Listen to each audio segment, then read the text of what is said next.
why did you decide to go this way? Some of these smaller ones, they didn't even have bank accounts, believe it or not. It's not suited for the business needs. There's a lot of money to be spent on building out the space to fit the tenant's needs. A lot of people, they don't need to be there like 5 days a week. They don't need the space all the time. They can just go there for 2 days a week and just... Which is ridiculous if you want, speaking of lost productivity and time. How long, for example, you part of the JT Fox Insiders? How long are you involved with him? So thank you very much, John, for coming for my podcast, Business Breakthroughs. And it's a privilege to have you here. I know we are both part of the insiders from JT Fox. And basically, I would like to find out more about yourself. What is it you do? What is your business? Would you mind to start sharing something about yourself? Yeah, so based in Chicago, USA, and we have a portfolio of real estate investments that are focused mostly on providing space to retail storefronts, small businesses, office spaces, and things like that. Okay. So we do serve the business community mostly. So yeah, Perfect. entrepreneurial pursuits and all these things often comes up. So how long are you already involved with the commercial real estate? I'd say about, well, feel old now, but more than 20 years now. Really? Wow. That's very good. You look young. So when did you start? So yeah, there's a very, shortly after the .com crash, everyone was very interested in the technology craze, and a lot of people are making a lot of money trading stocks and everything. But I was just looking around at Main Street. I'm just like, look at all this that's going on. I'm on bias too. Living longer than most, than younger people that I've seen.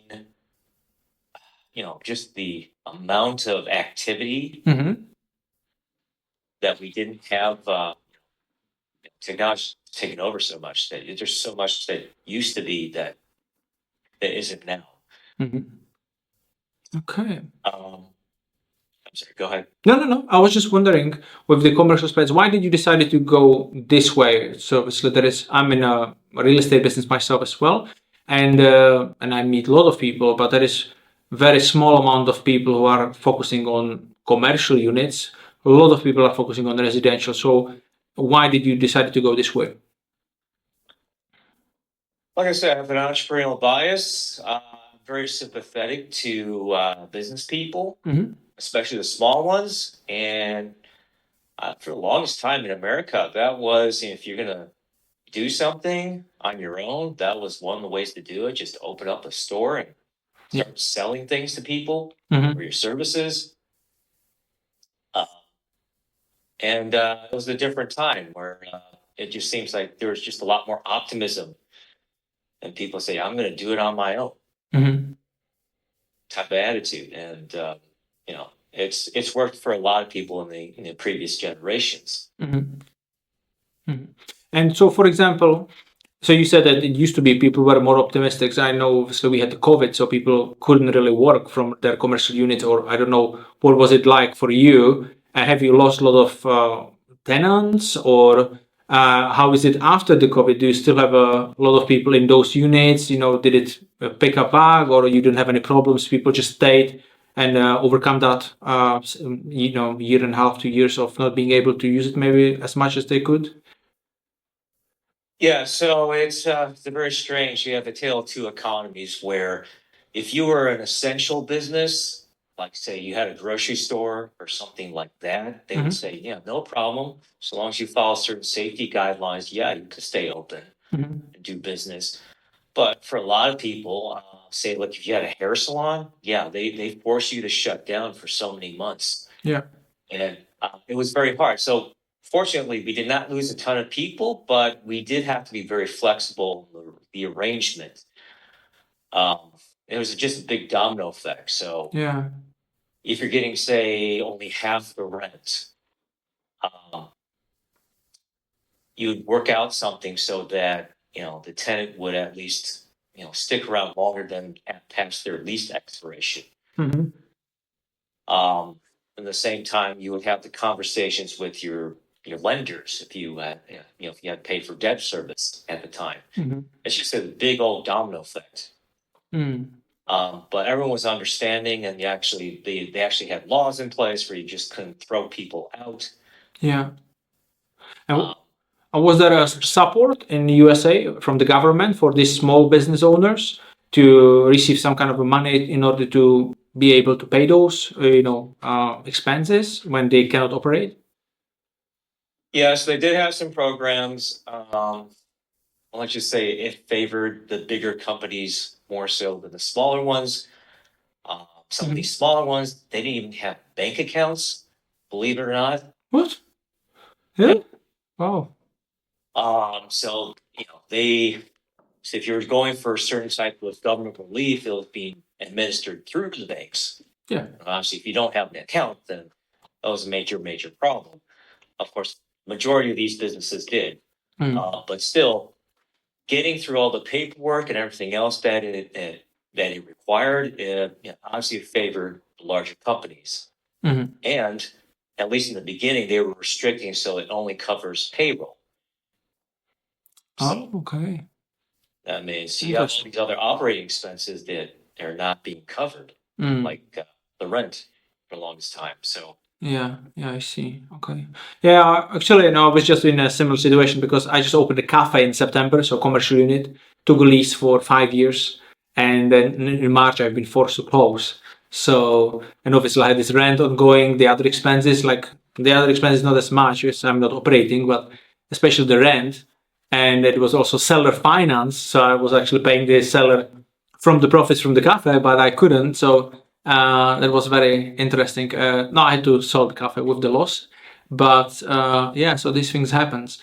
Like, I have a lot of people when people say like a commercial property or commercial real estate, say in the USA, a lot of people in here, especially when I'm based in the UK, they would think of like I'll buy a commercial property and I'm gonna transfer to residential. A lot of people think that way, and I don't know why as much when in UK there are much better benefits to commercial real estate or properties than residential regarding taxes, a lot of things you can do which as a residential you can't. Is it similar in USA that you are more advantages for commercial landlords, like what you can do? it depends. So, it really depends on your objectives. So, if you were most concerned about steadiness, demand, and not having to put as much, I guess, post capital once you're done building the space or building out the building, renovating the building. Residential tends to be less costly and less risky. What's often the case with, say, retail or office space or other commercial uses is that you can get it to a nice state, where it's a nice concrete floor, drywall, and everything. It looks nice and ready to go, but it's very basic. It's not suited for the business needs.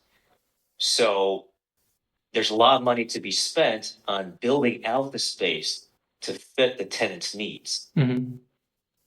And so, one of our situations years ago, I mean, that could be a very heavy. I have to think about in terms of converting it to square feet to square meters, but at least in U.S. terms, it was like $150 per square foot. To convert it. No, not even to convert, just to build out the space to the tenant's likings. Okay. And building a new building, you could say it's north of 200 per square foot. So you can imagine that's a more extreme case, but I mean, just the extent that businesses are willing to spend on their spaces. Yeah. So that's that risk element that you don't have to deal with most of the time with residential. Yes. And as the time goes, when you are in the 20 years and that, did you need to like adapt where For example, so we have this one guy here in Scotland where I live. So he's focusing on commercial units a lot, and basically he would take a big commercial unit which nobody wants to rent because it's too big, and he either rent it or buy it. Most of the cases he would buy it, right? And then he would buy it with as a good deal because nobody wants it because it's too big. And after he would split it in a lot of small units, a lot of studios, offices, and kind of doing something like a service offices where people have everything included, and it's going up per square foot, and he can actually make very good money on that. So did you have to adapt as the time goes? That you companies used to would take bigger spaces because they would expand more, and now it's more like a smaller spaces, or what do you think about that? Well, absolutely. Most companies are looking to see if they have a long-term plan. Many of them are looking to shrink the amount of square feet or the amount of space that they take up. That's just the general trend across the board. Unless you're fortunate to, you're dealing with a company that's expanding, the number of people. Mm-hmm. That's not the majority of, obviously.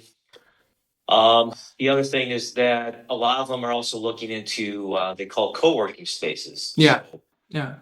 you probably heard of Regis or Yes. a Mm-hmm. number of their brands they have across the world. Yeah, they specialize in providing anything from 1 day's worth of time to a month to month or even year to year arrangement, Yeah. so that companies have flexibility of where they take up space. Mm-hmm. Yeah, Yeah. I think it's quite a good model where a lot of people they don't need to be there like 5 days a week. They don't need the space all the time. They can just go there for 2 days a week and just rent a little bit. So I think it's definitely a good idea. It's like in here where we rented an office recently in December last year. It's just on the farm in here in Scotland, and it was a very good price because there is not many people they want to travel to be on the farm having their office, but we don't care because I don't need to have anything on Windows. I just need this place to work.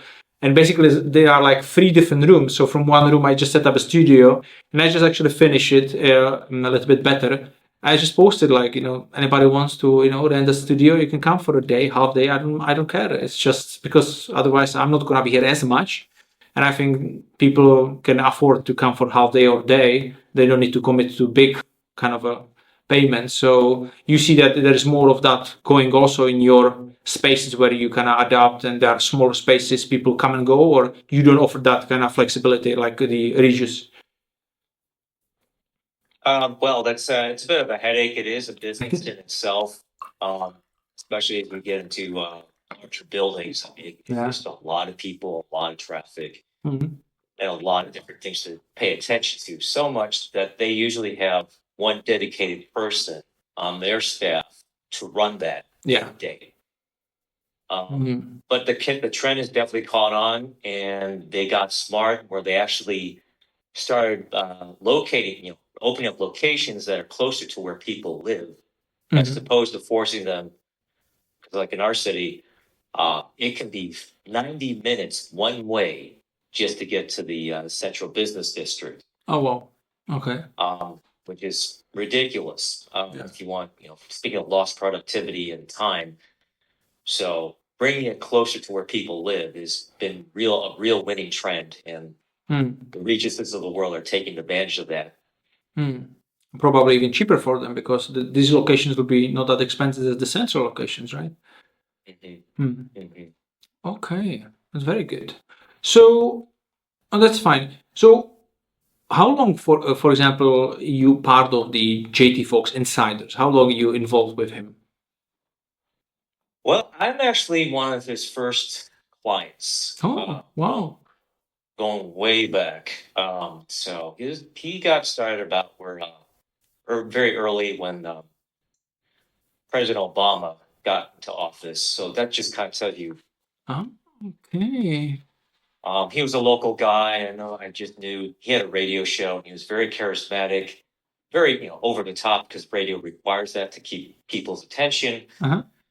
But even back then, you knew that you were listening to someone who was special, very resourceful, and I guess what kept there's a few of us who are still around. What kept our attention was his continued evolution, his continuous improvement.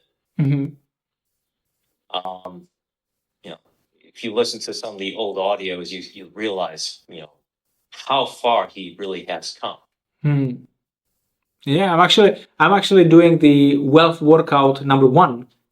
And I don't know if I've seen you there. Have you been there on any of these videos? Because I have some of his clients, and I'm not sure now. Because you've been. I'm sure I popped up on at least one of these. I was thinking because there was in one point there was like more people there. I think it was 3 or 4 of you with him, and he was doing, I don't know, it was either body language reading or I don't know, some offers. I think I've seen you there because when you showed up in here, I'm like, I've seen you, but I couldn't see you possibly live because I'm very new, and I've been just in London. I don't think you've been there. So okay, so I mean, it's I generally try to until recently avoid the limelight, but yes, that does creep in. I guess if you've been around long enough. So yeah, he continuously gives. As you can see, that's his MO, providing so much value to us because he cares so much about it. hmm, He really took those lessons, especially from his early coaches, to really deliver on everything you see today, and you get the best of it now. and The bumps and bruises. so do you feel like by being his client for so long, it will help you to move forward with your business, with your commercial business, and making the right calls and do well. Well, he's made it so much easier now, especially with the AI thing. But no, I mean it. You see all these things he talks about. It just really helps you to evaluate who you're dealing with. It's particularly difficult when startups come to us, start businesses. People with no track record, and you really got to get a good sense of who these people are and if they even have even close enough business acumen to make it. Because as you probably can relate, if you get the wrong tenant, it's usually way more expensive than just letting it be vacant for a while. Yeah, I know that from residential space, not from the commercial. As we are only tenants in commercial spaces, but not landlords yet. But yeah, definitely I know what you mean because they can damage the property, and even how people deal with that, right? So I mean, here in UK, when you get the tenant, and I'm the tenant of commercial space, we have a laundrette in Edinburgh. So we are responsible for everything, like a tenant. Like everything goes wrong there, we are responsible. With the obviously residentials in here, if something goes wrong, I don't know, there is a roof leak, you contact the landlord, he will come and fix it. It's his property. But commercially, you are responsible. Is the same in US? So you got there's a whole spectrum. Certain, like say, you have I don't want to get too technical on you, but suppose you have like It's okay. an outlot of a major shopping center. So imagine like a Starbucks that stands alone in its own building. Often in these type of arrangements, yeah, a lot of that responsibility, or almost all of it, falls onto the tenant to do the upkeep, to pay for all these various expenses, the taxes, the insurance, common area maintenance, a lot of other stuff. That falls onto the tenant. Yeah. Pay for it, and actually, in some cases, to actually bring the solutions where the tenant, where the landlord is just kind of collecting. It's the closest thing to passive investment. Yeah. Without relying on a sponsor. Then you have the other extreme. The other extreme is apartment tenants. Yes, by right, the landlord does everything. Somewhere in between, you find some office users where yes, they expect full service if that's what was negotiated for. Typical retail, yeah, there's going to be some pass through. Well, the landlord may take care of the maintenance. Well, you'll negotiate that, but often cases the landlord might take care of the maintenance and things like that. but they get to bill it back to the tenant. Oh yeah, absolutely, yeah. These can get really unpredictable, and you're talking about multiple year leases. The last thing you want to do is have, you only have this much net margin, and suddenly your taxes grow to out of control. You need that protection. Yeah. Yeah, it was the same when we were renting out this space on the farm, right? It's a commercial kind, obviously, space, and we gave this contract to our lawyer to check everything. So we are going here for 5 years again. So our responsibilities, and it says that we are responsible for insurance, some premium insurance. And we said, okay, so how much it is? And they were like, yeah, don't worry, it's not much. I was like, yeah, but we need to know. We need to know these things. And after they came back, and in the contract was said that we are responsible for insurance for whole the farm, not just for the office, but it was written for the whole farm, which would be a lot. So obviously the lawyer said, like, you need to remove it. It shouldn't be there. We are just renting the office, not the farm. And they're like, yeah, so it's a mistake, and they removed it. If we would just sign it and something happens on the farm, we we would be responsible for that. So it's like, what's going on? So it's such a difficult sometimes to navigate in those things. So now I'm checking everything with the lawyer just in case, because you never know. Oh, absolutely. I mean, these leases, at least in the common law world, yeah, you have to spell out everything, and that's why you start dealing with, say, larger organizations. You'd be surprised just how large the document can get. I mean, for example, like suppose they're requesting a proposal, or you're exchanging letter of intents. Some of these can they can be more than 20 pages long. That's just like the most basic, the most important fundamental terms that you're talking about. So yeah, the more institutional you talk about leases that can be more than 100 pages long. And by 20 years in this business, what was your worst experience? Well, easily, yeah, I spoke. Actually, I was at Mega last year. I gave a whole speech on it.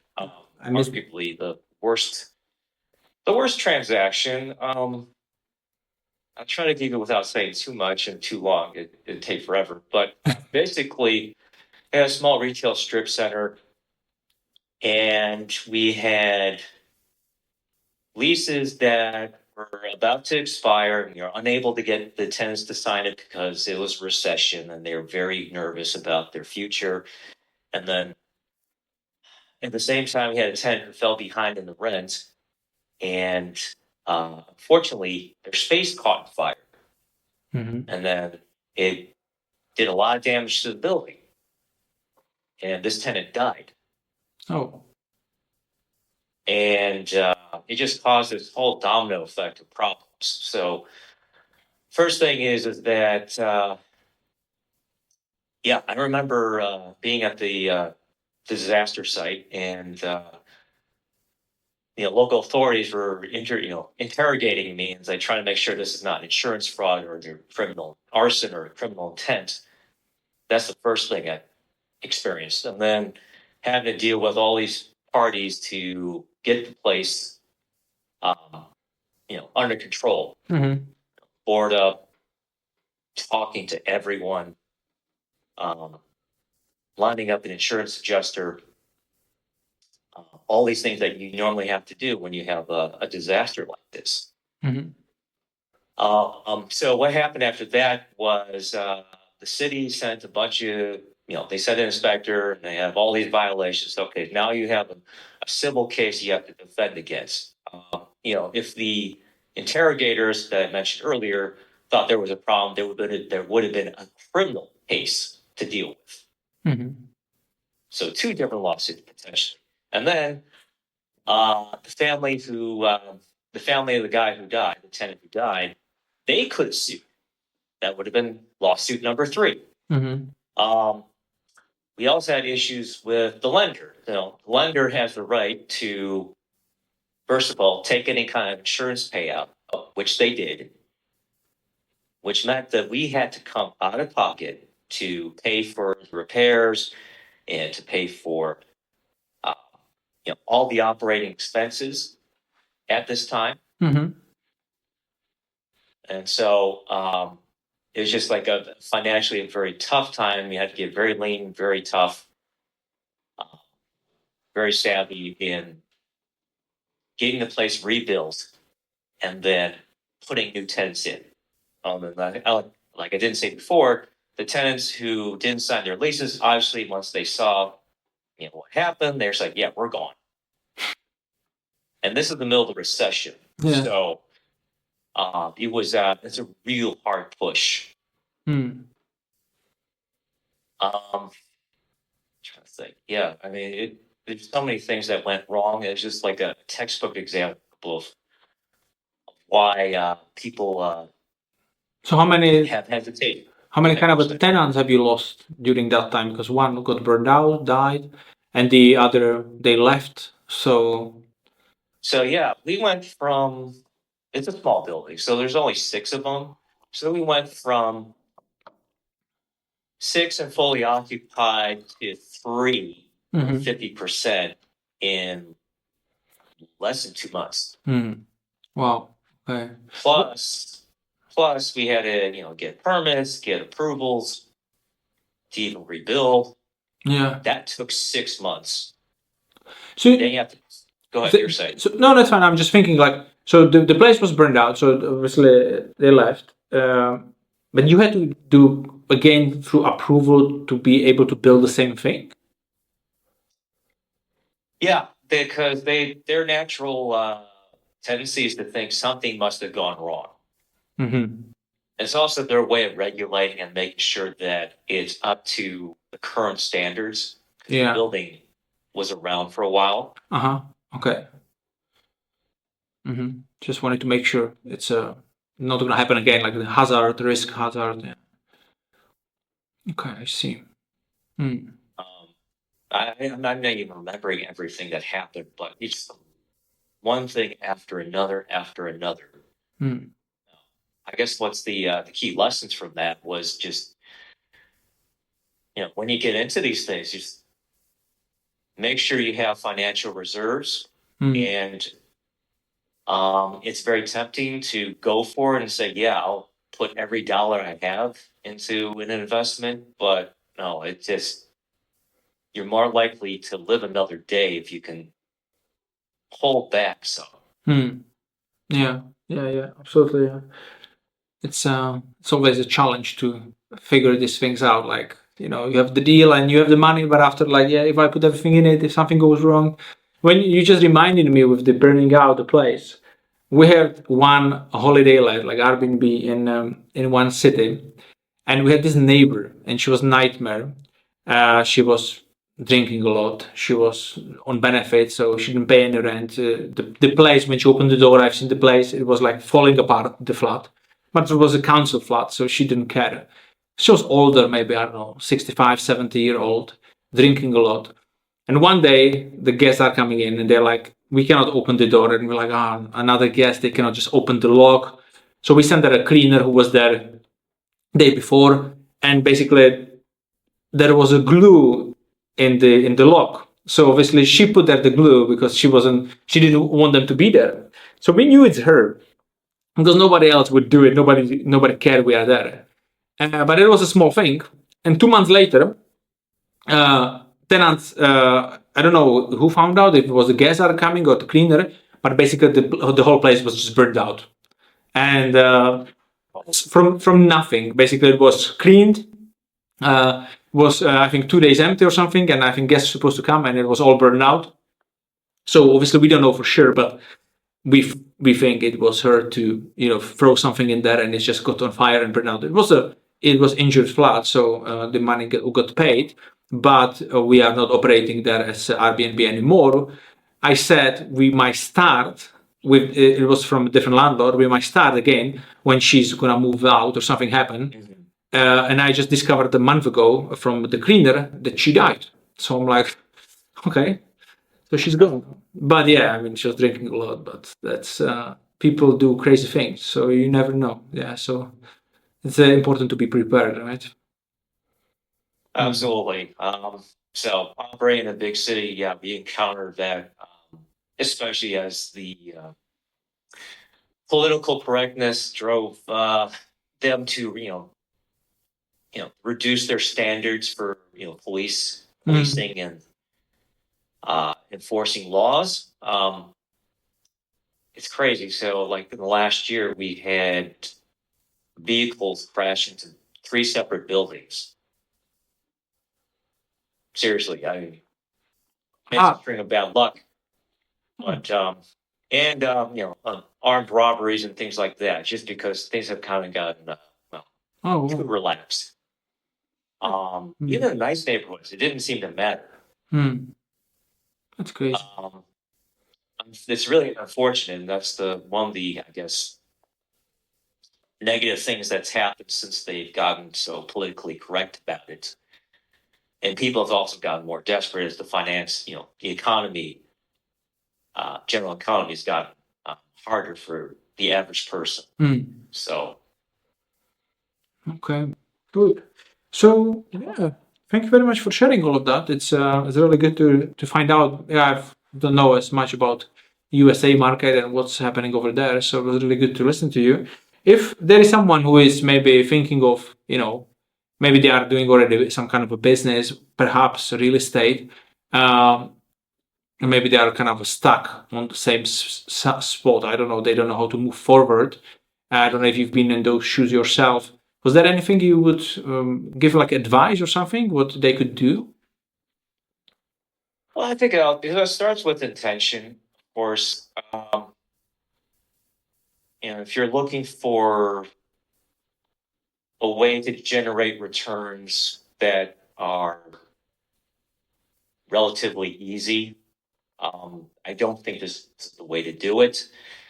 If you're really passionate about the idea of property and dealing with businesses and willing to go through the hard times of really learning your craft, yeah, I think this is a good idea. How they would get that experience? Well, one way you could do it is to get in the brokerage side of the world or legal side if you're a lawyer or a barrister, whatever you call it over in the UK. Handling these transactions and learning just how they flow, how they go, and understanding that process. That's certainly one way to do it. Or to handle it through the finance side, which has a lot of overlap with the legal or brokerage. But I'm trying to think of low risk ways for people to get involved with that. Another way is to passively invest in people who already know what they're doing, and then be upfront with them and say, "Hey, I'm also very curious about learning this business. Do you mind, teaching me some of these things as we go along together on this journey?" And of course, you need to bring value so that they're receptive and open to this idea. Yeah, absolutely. And then, there are trade organizations out there. If you really have to do it on your own and you don't have a ton of resources to figure it out, there's certain international ones that are non-for-profit. So they're not coming from the seminar speaker viewpoint. So if you really need to learn about how to operate a shopping center or an office building or something like that, there are certain organizations out there. These are also great ones to network with and to just meet a ton of good people as you learn the business. Yeah. I think that said, coaching is super important. Some of them actually have, I think some of these organizations will have like quote unquote mentorship programs even, because everyone's different, everyone learns differently, and you understand what I'm saying. Yeah. So if you really need it, you can get it if you need that attention. Absolutely. You are working with your coach, with JT, since beginning, and you accomplished a lot, right? So just one thing, actually, I forgot to ask: how many commercial spaces do you actually have? So we've been, we've definitely reduced the number of assets Mhm. because of the tough jurisdiction you have here. When I say jurisdiction, in Chicago Mhm. is very, some of the very anti-landlord things going on right now. So we have been selling these off. At our peak, our assets under management, probably approaching about roughly 50 million or so US. Wow. Which is, it's not that great, honestly, in the Sounds versus commercial. sounds good to me. Sounds good to me. Yeah. What was I gonna say? Where I was going with this? That we've been selling off because there are some of these things that, when the legal headwinds, the laws are so anti-land. To give you an example, they came up with an ordinance last year where a certain area of the city, you had to give the tenants the first right of refusal, Mm-hmm. meaning if you're trying to sell and you found someone who's going to buy, Mm-hmm. you had to give the tenants the right to match that offer. Oh, really? And delay things. And, oh yeah, they don't even have to prove they have the money at the time. So they get to basically delay any kind of transaction that might occur for 30 to 90 days. Mm-hmm. And they also have the right to just assign it to whoever, at the end, to whoever they want, Mm-hmm. and basically pocket whatever little margin or profit that they're going to get from it. There's just things like this that really make it difficult. Yeah. This is well, of course, this is residential, and commercial tenants should not have this right, at least not yet. Yeah. Yeah. There's a lot of rights for residential people as well in UK. More and more laws for them. So they're more difficult for landlords basically. So a lot of people are not doing it and selling off, and yeah. Okay, good, perfect. Thank you very much for sharing everything, John, today with me. It was very nice to meet you as well. And I hope in the future we will do it again at some point. And I hope to see you on the mega success in this November in USA. Likewise.